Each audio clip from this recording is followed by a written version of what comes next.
Good evening, everybody.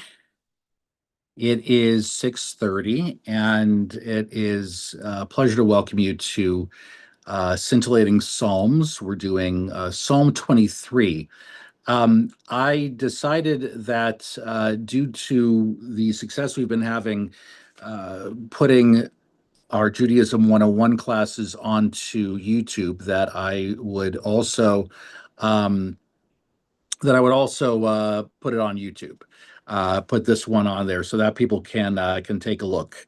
And so my feeling is if anyone doesn't want to be on the video, you're welcome to close your camera and just listen along.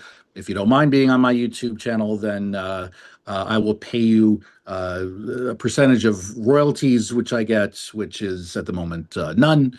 Uh, so no worries, no worries.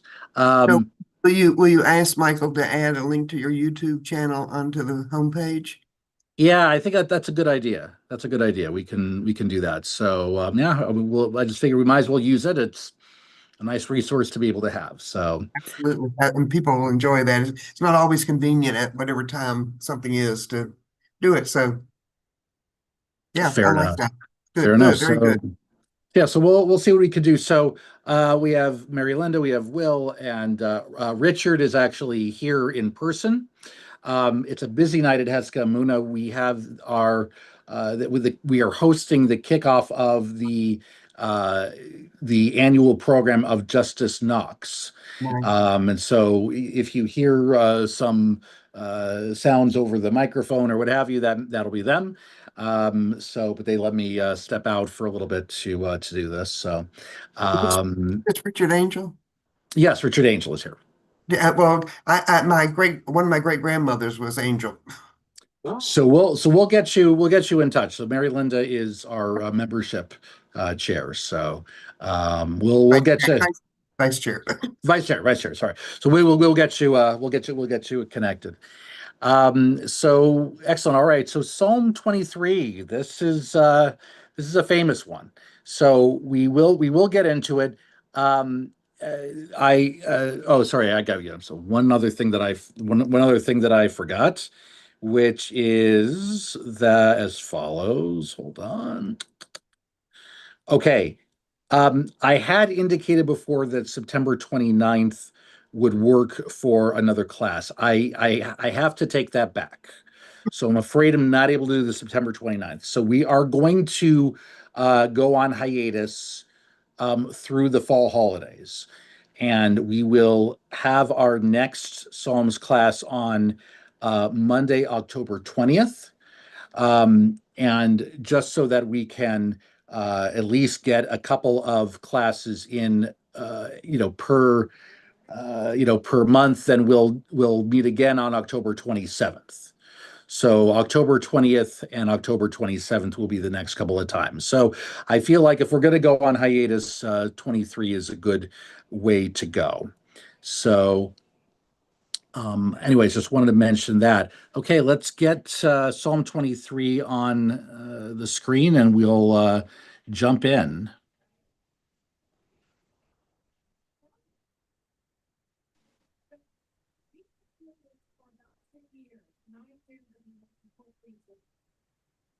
Okay. Hey, Bernard. Hey, how are you? Good. How are you? Yeah, are you? I'm good. How are you?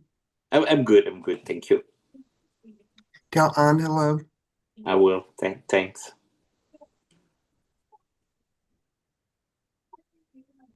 This is a psalm I needed a gender neutral version of.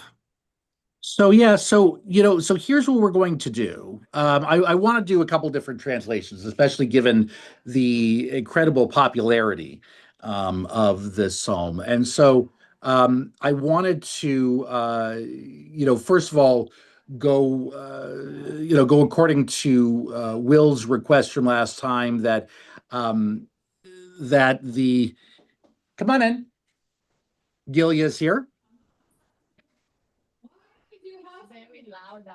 It is very loud.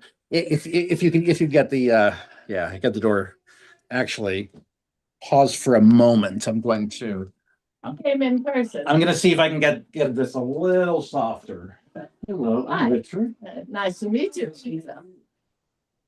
Would you like to sit here? No, I'll figure it out. Maybe I'll sit on the couch. Okay. So. Are you all ready to go?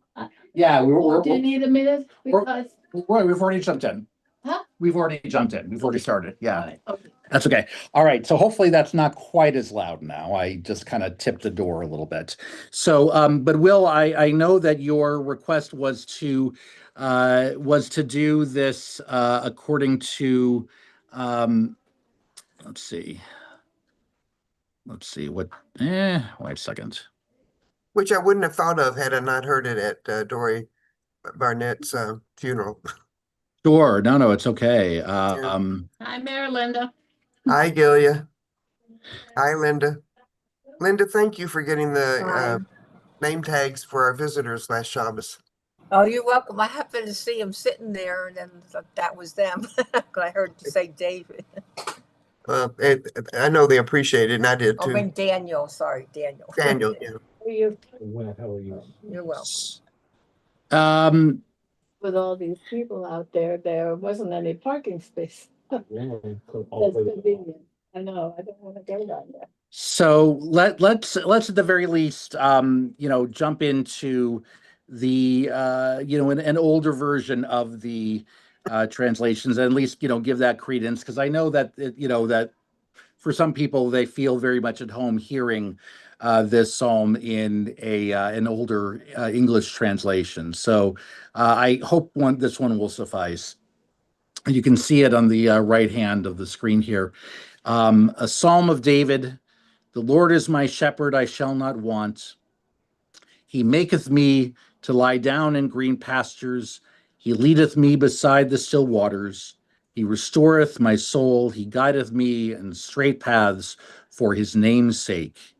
Yea, though I walk through the valley of the shadow of death, I will fear no evil, for thou art with me. Thy rod and thy staff, they comfort me. Thou preparest a table before me in the presence of mine enemies. Thou hast anointed my head with oil, my cup runneth over. Surely goodness and mercy shall follow me all the days of my life, and I shall dwell in the house of the Lord forever. So I wanted to at least do that. Okay. Celia, I'm putting this away for you. Thank you so much. You're over my hangers. Okay, so I wanted to at least start this way. Now let's go to the modern gender neutral. Okay, so here we have so here we have again a more modern one, and as you can see, this is pretty short. This is very brief, but it packs a lot of punch. So let's see. Gilia, do you have it? Do you have your a copy of it? 23. 23. Yeah, 23. I got it. Thank you. Okay. So so Linda, would you be so kind to read 1, 2, and 3 on the screen? Is that okay? Yeah. Okay. Son of David, God is my shepherd, I lack nothing. God makes me lie down in green pastures and leads me to water in places of repose. Renewing my life, guiding me in the right paths as befits the divine name. Okay. Thank you so much. All right. So lots to talk about. Now, I do like to at least look at the altar translation and commentary as a method for understanding and the translation, as well as the just overall ideas. And yeah, so if you mute that, good. No fine. Did that work? Maybe if you could. Okay, that works. Okay, great. Now, and he says, although the likening. Okay, so regarding this. Okay, I think I need you to log off. If you get okay. Sorry, we were trying to have another login, and okay. All right. So regarding the first verse, Alter says, although the likening of God or a ruler to a shepherd is a commonplace in this pastoral culture, this psalm is justly famous for the affecting simplicity and concreteness with which it realizes the metaphor. Thus, in the next line, the shepherd leads his sheep to meadows where there are abundant grass and riverbanks from which the sheep can drink of the quiet waters running by. So, in other words, there are plenty of times where you're dealing with a shepherd or at least some manager of animals in the biblical text, right? Think of the shepherds that we know from other places in the Bible, right?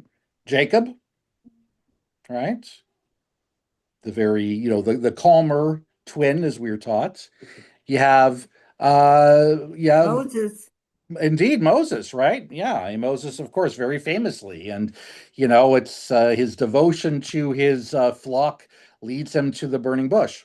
And Saul, Right? you just wrote about. We wrote about Saul and the person who was looking after his lost donkey, and the sense is, and I'm not remembering it, but I mean David too. King David was, I mean, in fact, for a while, he wasn't chosen to do, he wasn't the first choice to fight Goliath.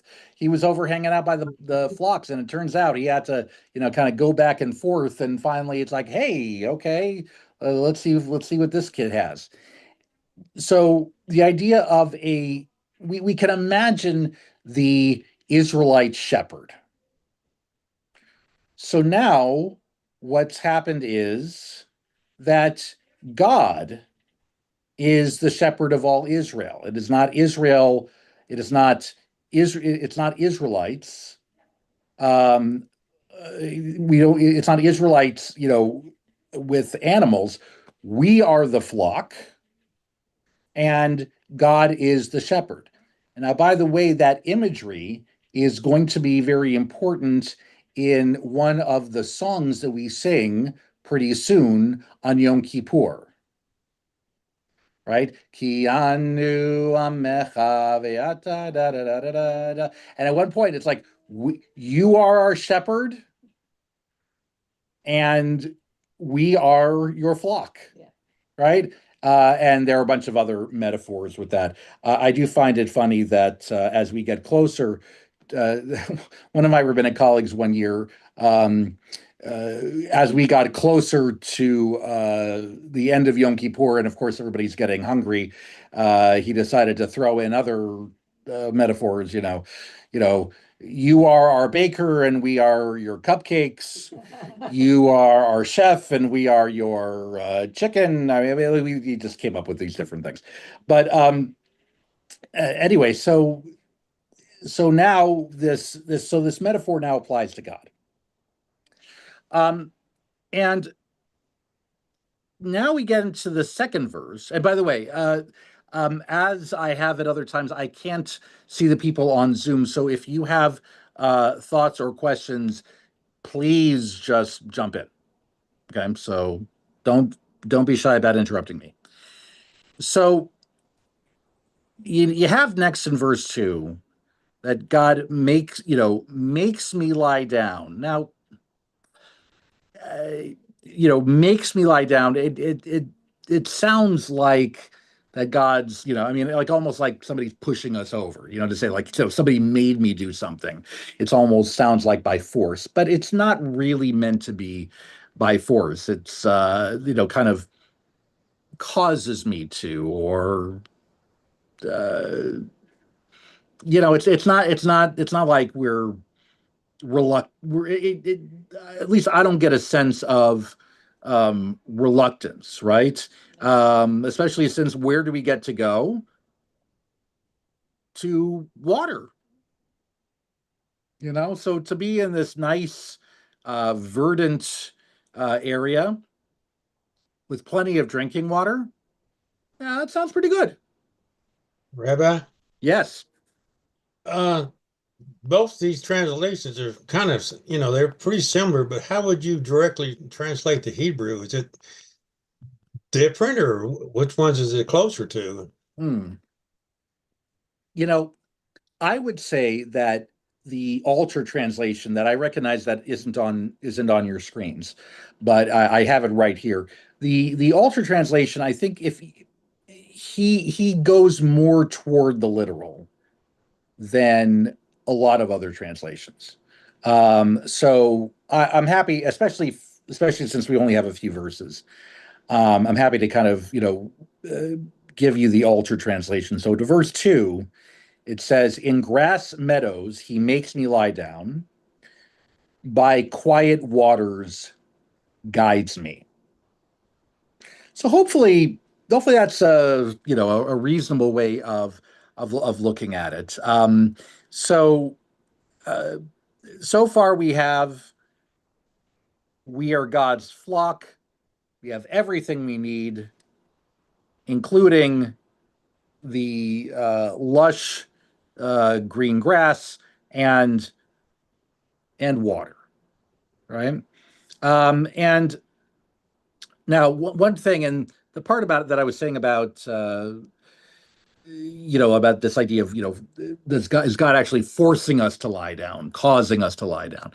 So alter notes. Makes it possible for us to lie down. Right, exactly. So what alter says that the verb used here is a specialized one for making animals lie down. Hence, the sheep shepherd metaphor is carefully sustained. Is that Yabitsini? Yeah, Yarbi Sani. Um, uh, so yeah. So in other words, it's like, uh, I mean, and if I'm remembering correctly, one of my uh, Bible professors at the seminary, when talking about this, said that the whoever wrote this understood things about shepherding. This is not just somebody who's coming up with a metaphor that is knows nothing about the what they're talking about. I mean, like this is somebody who really is very familiar with it. Well, I would think that would have been a very important job in those days. Sure. If we're looking at the First Temple period or before that even. Yeah. Because a family was judged. The riches of a family were judged by what they had in animals and servants and all these things. And so if you have animals, you need shepherds, right? Yeah. Yeah. And so the more animals, the more shepherds you need. So I would think it was a very important part of Jewish life at that time. Sure. Yes. Sorry. Somebody on Zoom? They can't hear me now, which is bad. No, it's okay. It's okay. I mean, I sorry, could hear her. I could hear Delia. okay. Okay, good, Marylinda. All right. Yeah. I mean, you would hope that people would know about this, right? Yeah. And then this third verse here. So it says, renewing my life, at least the translation I have, renewing my life, guiding me in the right paths as befits the divine name. And so by request, I'll read the altar translation. My life he brings back. He leads me on pathways of justice for his name's sake.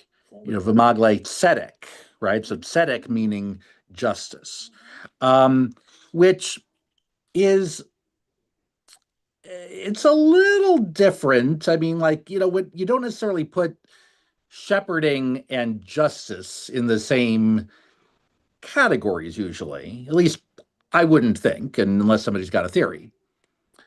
Could you not say a path of righteousness and path of justice? Is that not the same thing? Yeah, it's pathways of.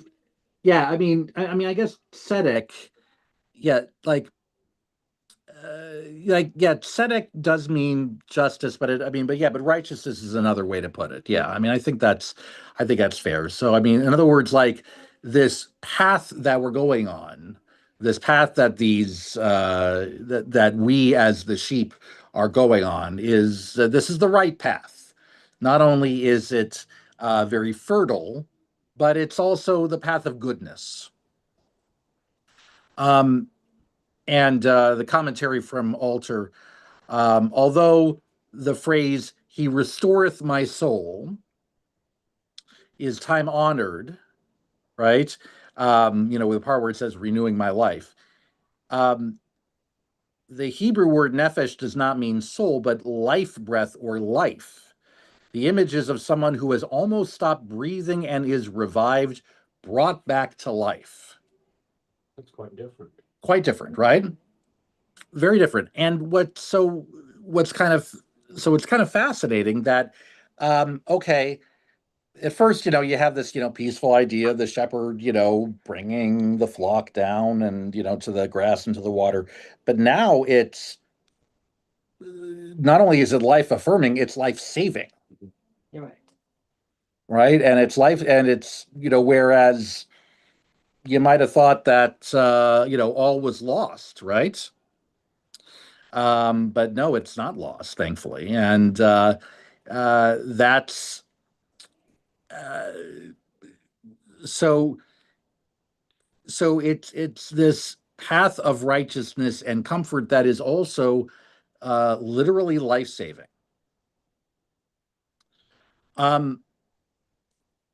So this can go in any number of ways, right? It's peaceful, but then again, it's also this moment of relief, right? That my goodness, I'm actually alive, whereas I was on, you could say, the valley of the shadow of death, right? Which is what we're going to get to now. And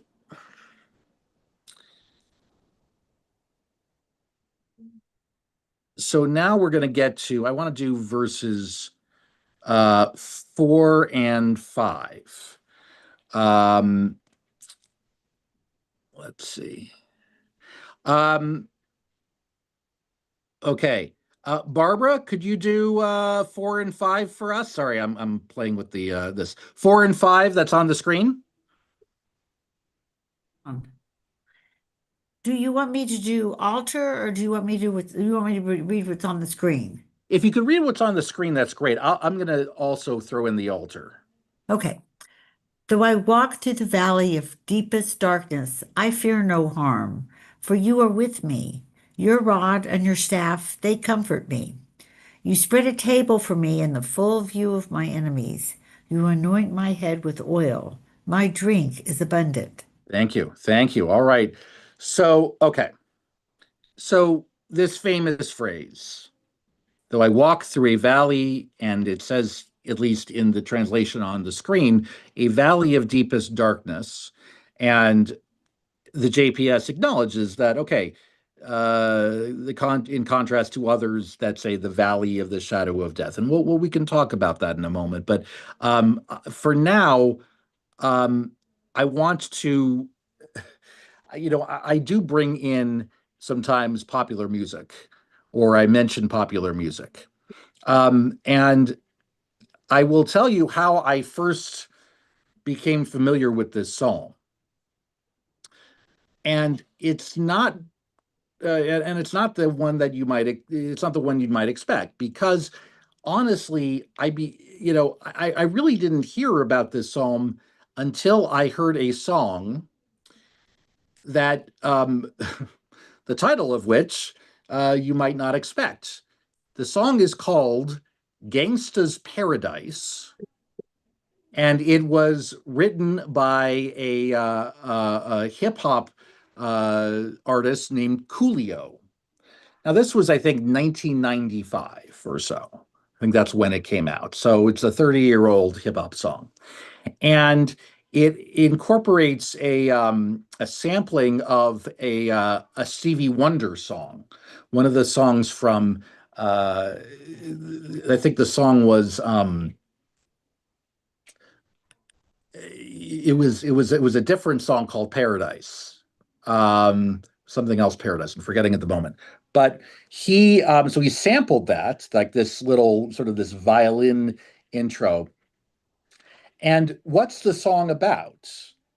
Now, you might hear the word Gangsta's Paradise and think, okay, is this glorifying the life of a gangster?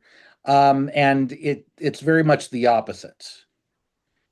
The song, the first lyrics of the song is, as I walk through the valley of the shadow of death, I take a look at my life and realize there's nothing left.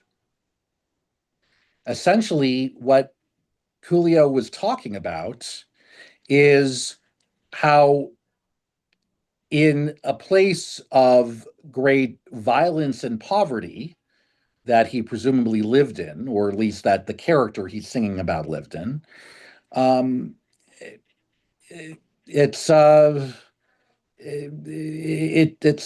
a hellhole. Apologize for the phrase, but like it's terrible. It's terrible. It's dangerous. Just it's bad news, right? And it is um and it's actually a very hauntingly beautiful song, believe it or not. And that's actually where I heard that phrase first. As I walk through the valley of the shadow of death, I didn't hear it any other place. I hadn't heard it at any other in any Jewish context. Um, so it is interesting. That song has also been it's very well known in popular culture. The famous music satirist Weird Al Yankovic made a parody of the song called Amish Paradise, which is a whole other thing. That goes on a completely different direction. So anyway, but so uh, but the key thing, in whether you want to call it uh, the Valley of the Shadow of Death, right? Which and will, as requested, I'm going to do the translation from Alter, which is, though I walk in the veil of death's shadow. It's a little different, but a little closer to the traditional one. Though I walk in the veil of death's shadow, I fear no harm, for you are with me, your rod and your staff. It is they that console me.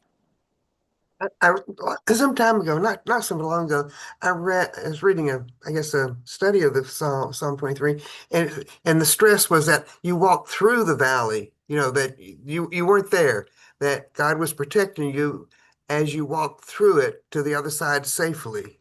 And I'm not sure that I've read any other translations that had, make the same impact understanding for me other than that one. Yeah, it's it is interesting that the translation on the screen is deepest darkness.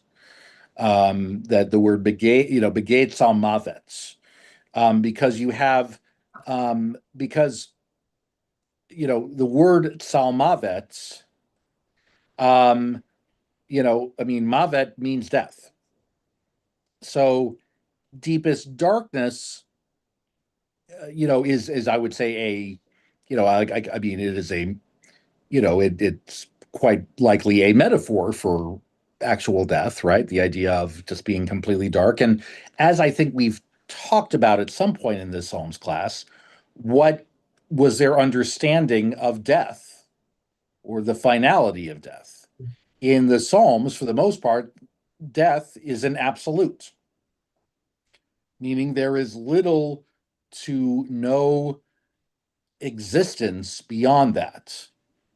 Maybe some idea of a Sheol, of an underworld or something like that, but that's about it. Not much more than that. Basically, a place where it's dark and you sleep. Not much other existence.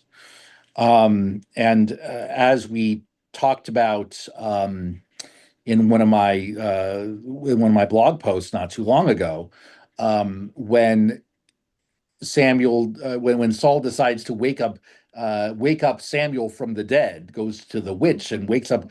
What does Samuel say? He says, who dares disturb my slumber, basically. It's or as the genie in Aladdin would put it, 10,000 years will give you such a crick in the neck. But in all seriousness, like that's that idea. But it's so helpful looking at the previous verse, in verse 3, when the idea of Nashi Shovev, renewing my life or reviving my life. In other words, you get this indication that this was a near-death experience. And yet somehow made it to the next thing. Now, I want to read what Alter has to say about this, about the veil of death's shadow, or the valley of deepest darkness, shadow of death, whatever it is. He writes, the intent of the translation here is not to avoid the virtually proverbial in the shadow of the valley of death, but rather to cut through the proliferation of syllables in the King James Version, however eloquent, and better approximate the compactness of the Hebrew, begay some of it. While philologists assume that the Masoretic word, the word from the original text, salmavet, is actually a misleading vocalization of salmut, probably a poetic word for darkness, with the ut ending simply a suffix of abstraction. The traditional vocalization reflects something like an orthographic pun or a folk etymology. Sel means shadow, mavet means death. So there is justification in retaining the death component. So, in other words, these different translations we have for this very famous verse, at the end of the day, I'm not saying it doesn't matter, but it really is. You get the same basic idea, right? That doesn't happen all the time with different translations. Sometimes, you have a different translation and it's way different, right? This is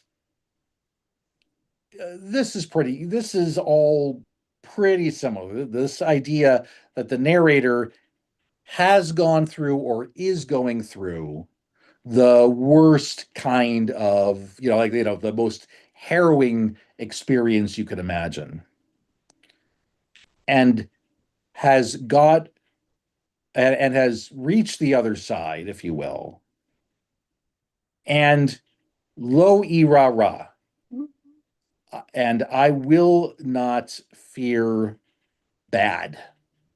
I will fear no harm. Yes. That's one of my favorite phrases. It reminds me of Adon Olam, the last line. Adonai li velo ira.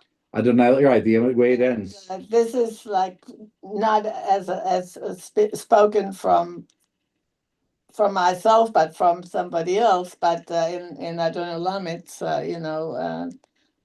it's like my personal prayer. Right. God is with me and I'm not afraid. Therefore, I'm not afraid. God is with me and I have no fear. Yeah. Absolutely. So it's so I will have no fear.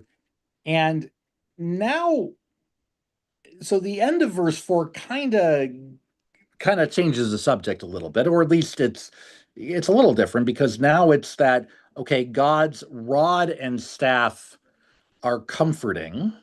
And then in verse 5, spreading a table for me in full view of my enemies. And then you anoint my head with oil, my drink is abundant. Right? That's sort of David being a bit cocky, showing off. How so? Uh, in full view of my enemies, and you anoint my head in oil, all in full view of my enemies. How God, Yeah, I mean, is there a little bit of a?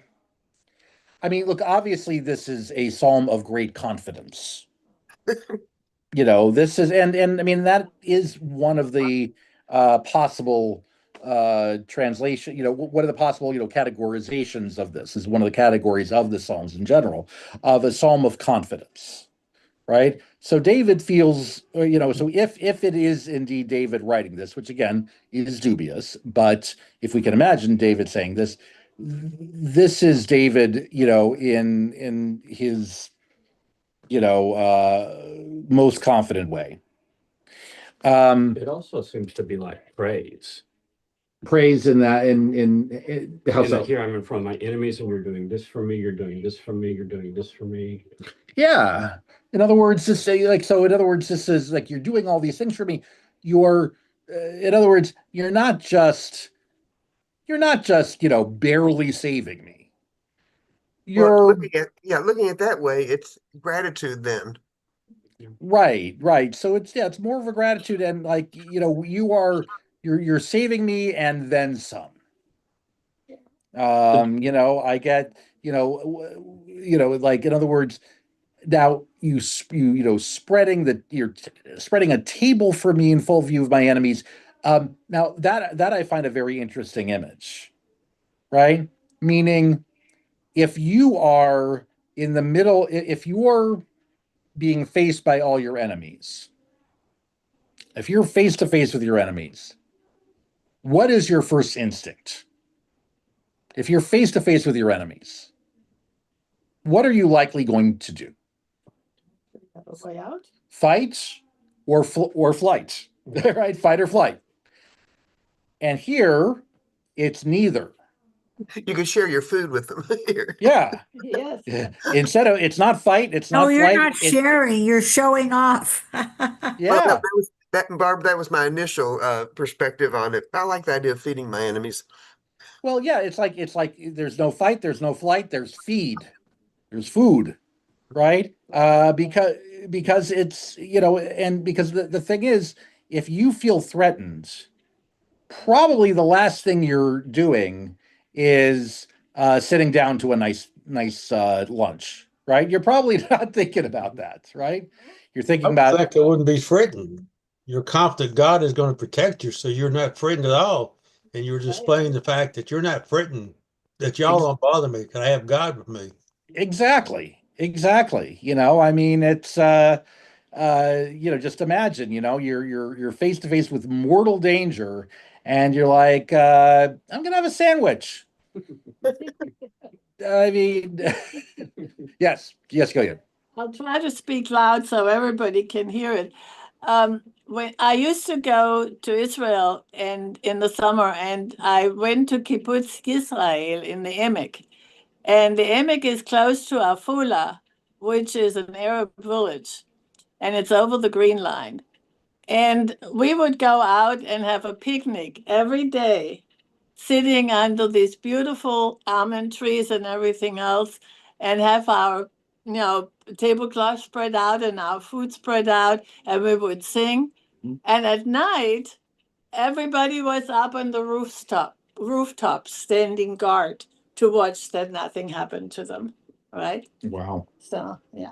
Yeah. Yeah. I mean, and so, and hence you have this, this confidence, right? That everything's gonna be fine. Everything's gonna be okay. And that's, quite a statement there. Now, the part about anointing my head with oil. Let me go through the altar translation. So the alter translation for verse 5 is, you set out a table before me in the face of my foes. You moisten my head with oil. My cup overflows. Okay, so he wants to talk about this moistening your head with oil. The verb here, which is deshen or dishanta, right, is not the one that is used for anointments. And its association are sensual rather than sacramental. Etymologically, it means something like to make luxuriant. This verse then lists all the physical elements of a happy life. A table laid out with good things to eat, a head of hair well rubbed with olive oil, and an overflowing cup of wine. Okay, now the idea of pouring olive oil on your head, maybe that's not really what we do these days, but that is a but that's an idea, right? That was sort of like the peak of luxury, right? Anointing. Um, uh, I can't forget the time that I was like working years ago with a bar mitzvah student who was at this particular synagogue. They had the bar mitzvah students um, do English readings. And so there was a responsive reading, where it talked about, where it says where he's supposed to say, I am anointed with fragrant oil. And instead, this kid said, I am annoyed with fragrant oil. Um, and and I always remember that because I think to myself, I don't want olive oil my head. What's all that about? But that was considered luxurious in that time. And so, and to bring it to another matter of Yom Kippur, right? Yom Kippur, one of the 5 categories of things that you're not supposed to do is anoint yourself. Now, who exactly is anointing themselves these days? Well, what it really means is really like perfumes and colognes and things like that, things uh that make you smell good and all that stuff like that. That's really what we're talking about. It's using essential oils. Although, as I once asked somebody who dealt in essential oils, is there such a thing as optional oils, non-essential oils? Apparently there isn't. I don't know. But in all seriousness, like, so imagine the narrator, right? His enemies are right on him, and he's having a nice meal. He's anointing himself. He's, having an overflowing cup of wine. You could almost imagine him in a bubble bath saying, Calgon, take me away, right? As the commercial said years ago. So that's the level of confidence. And in the Psalms we've seen so far, I don't know if we've ever seen something that is quite so bold, at least bold in terms of confidence as this. This is pretty forward stuff. Now, Yeah, I think Will said that earlier, right? He said yeah, no, absolutely, full absolutely. of self-confidence. Full of self-confidence, no question. Um, Now, and then the grand finale. Bernard, could you do verse 6 for us in the English, please? Yes.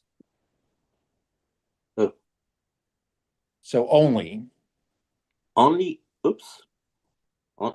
goodness and steadfast love shall pursue me all the day of my life, and I shall dwell in God's house for many long years. Okay. So thank you. The alter translation is, let but goodness and kindness pursue me all the days of my life, and I shall dwell in the house of the Lord for many long days. Now, leorech yamim the last phrase, which literally means for many long years or for, great length of years, oftentimes you will see that translated as forever. Is this supposed to last forever or not? Apparently, it is not, at least according to Alter's commentary. He writes, this concluding phrase catches up the reference to all the days of my life in the preceding line. It does not mean forever. The viewpoint of the poem is in and of the here and now and is no way eschatological. The speaker hopes for a happy fate all his born days and prays for the good fortune to abide in the Lord's sanctuary, a place of security and harmony with the divine, all, or perhaps at least most, of those days. So the more traditional one that we're used to hearing is why it makes sense to read at funerals, unlike this one. Right, because well, build on that for a second. Well, why would you say that? Well, to dwell in God's house forever. Forever, to me, can imply this life and afterlife. Right. And, it is a common, yeah, and it's a common way that we approach a funeral, right? Where, we say goodbye whether we are ready to say goodbye or not. Sometimes we're ready and sometimes we aren't. And so indeed you could understand why at a funeral you'd say forever, because for many people that is of great comfort, if in fact their belief. Yeah, sorry. Good. So in a funeral, when we read this psalm, is it related to the people that are mourning or to the people that is deceased? To the person that is deceased? It's an excellent question.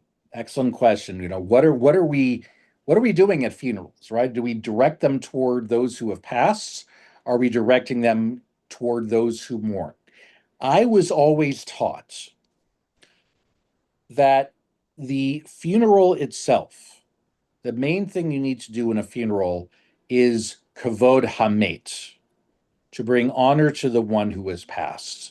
So that would indicate, at least to me, that your number one job at the funeral is to address the character and the memory of the person that you are saying goodbye to. After the funeral, during Shiva, during, beyond that, then we focus more on the mourners. Then we talk, then we're saying, okay, the death has happened, it is final. Now what? Now how are we going to cope? How are we, the living, able to work with this?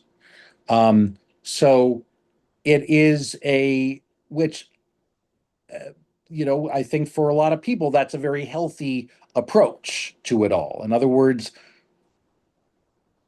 we're not going to worry so much about ourselves at the funeral and at the burial. But then once that is done, now we can say, okay, now how am I going to cope? Now what do I need to do to cope? And so, for some, I would say the idea that, that their loved one will live on forever in some way, for some people, that's very comforting. For other people, it, the idea may be well-meaning, but it doesn't necessarily help. Doesn't necessarily help them through the process. I had a congregant once, not in Knoxville, but a congregant talk about how that her father, who was very much who loved looking at birds. There were times where like she would see a bird and feel that that was her father. That was her father, looking after her. Um, uh, you know, I don't. That thought isn't really represented in Jewish belief, but I wasn't going to, try to dissuade her if it helped her feel better. So for some people, this idea of the idea of an afterlife, really can do a lot in terms of everybody's feelings, everybody's emotions. But there are others for whom it doesn't help, right? It doesn't. They have a more and I wouldn't even say cynical view. They just have a more, their viewpoint is more, okay, well, it's there's we don't have this. They don't have this feeling of bringing anybody coming back, and because of that, they don't really, you know, it doesn't really help. So what I I often try to do is sort of thread the needle in a sense, which is, I far be it for me, certainly, to promise anything about um, what someone who was passed, whether they have any sense of existence or understanding. I don't want to, in other words, I try not to say things like, all right, well, they're looking down on us right now. Or right now they're at the pearly gates and playing checkers with their old buddies, or I don't know, I'm just random things, right? That, you hear that sometimes among people who will sort of they'll imagine these things, and it's not for me to tell them whether they're right or wrong. I don't know whether that could be right. I don't know. But what I try to do instead is, when it comes to if I want to go into sort of the matter of eternal life, if you will, I try to go more in the idea of their their legacy living on, the ideas of them living on, their memory being eternal. I try to make it more like that, because I don't want to promise something that I can't, say whether it's real or not. But you don't know. Most you never knew Arnold, but most of the people here did, Mhm. and they knew that he picked out most of my clothes. So not too. He had already been I did. gone a while, and I'm getting dressed, and I literally hear his voice saying, "You're not going to wear that, are you?" Yeah, and listen, and Mary Linda, please understand, I mean, far be it for me to say that you're wrong. I don't know. I mean, like, I don't know. I if that, I think, is up to somebody's own personal theology, or just the feeling they have. Or So experience, whether it's your theology or not. yeah, no, 100%. I mean, I mean, far be I don't want to so I want to acknowledge that, and I don't want to, deny that in any way. Um I do feel that there are those who don't have that same kind of ideas of those who have passed. And so I don't want to promise anything either way, if that makes sense. My mother and father didn't, but I talk to my husband's Aaron all the time. Okay. But does he talk back to you? No.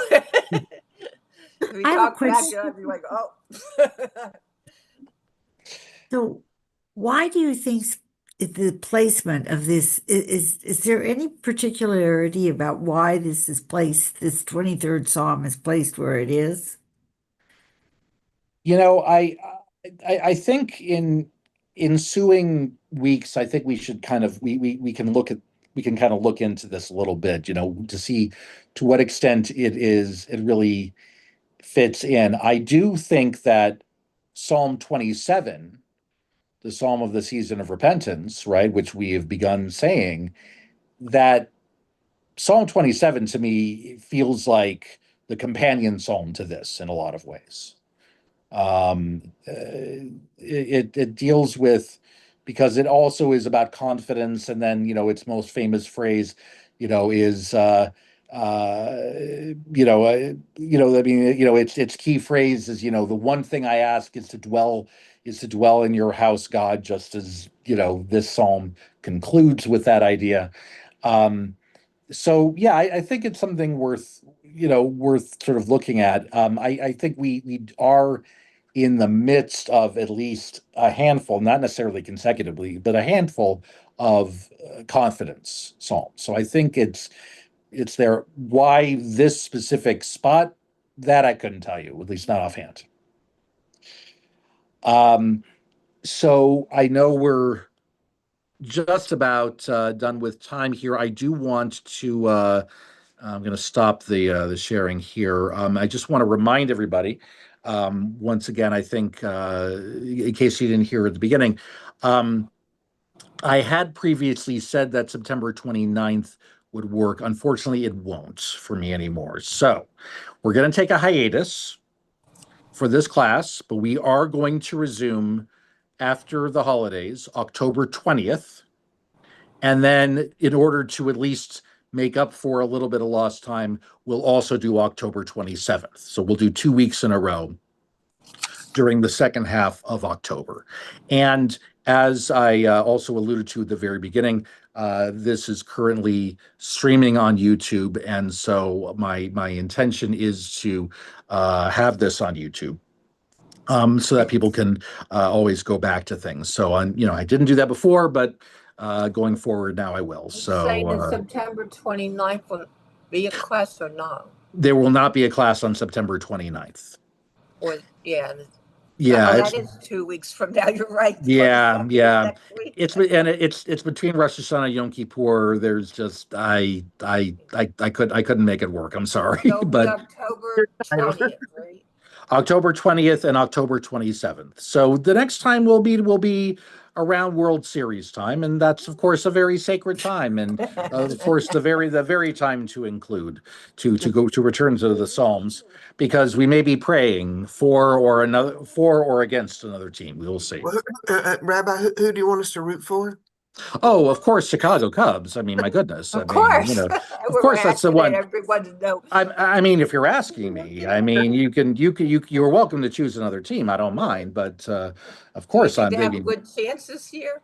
we're pretty good.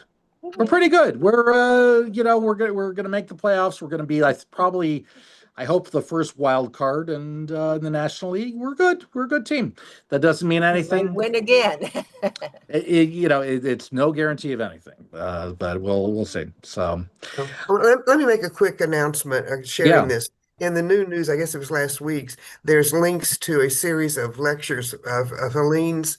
And I know Linda frequently logs on to things. Linda, if you, and anybody else, if you log on, it asks for your name, first name, last name, and email address, and then there's a code that you're supposed to put in. I checked with Helene today. You can put anything in, but we don't know what they're asking for. But that field, just whatever you put in is fine, and you can get registered. I haven't had that experience though. Helene sent that to me and I said, the net ID, because I'm very interested in the one tomorrow night. Yeah. But I have to go back and try it again. She said that I was essentially not holding my mouth right. So She said just put anything in, is what she told me. And tomorrow night, it's Arab rock singer, which I thought was an interesting name of the speaker, the modern mikveh movement, the ritual bath, and the politics of Jewish bodily technology. The whole series sounds really interesting. I'll be very interested to hear what the rock singer does for an encore. Right, me too. So what you need to know, you probably don't know this, Rabbi, but you realize that we actually have a mikveh plumbed into Escamuna? I think I'd heard that at some point. Yeah, It's because oh my goodness, is Sarah Robinson. yeah, Sarah Robinson, who's was very involved with Modern Supply, which is a plumbing company. When this building was built, it certainly was there. It's never been used. It wasn't. They had an auto repair, auto parts place. Oh, did they? I thought they didn't. Were they part of it? No, they weren't part of Modern Supply. No. Oh, No, I there's always a, thought it was. I thought that was because of the plumbing. no, that's and she's Joyce Stifler's mother. I remember in the old shul going down the women's bathroom with me, which is down with my mother, and there was a door open to this really dark room, and my mother said "feh," and I wondered if that had been a mikveh at one time. yeah, that's a good name for a They aren't mikveh. using it The anymore. They have mikveh to go feh. to Lynn or wherever. All right, I'll need to conclude here, but thanks you so much for a good discussion, and Shana Tova in advance, and we'll see you soon, I hope. Tova. Thank you, Rabbi. Good night, y'all. Yashka. Nice. Night. Have a Very good nice.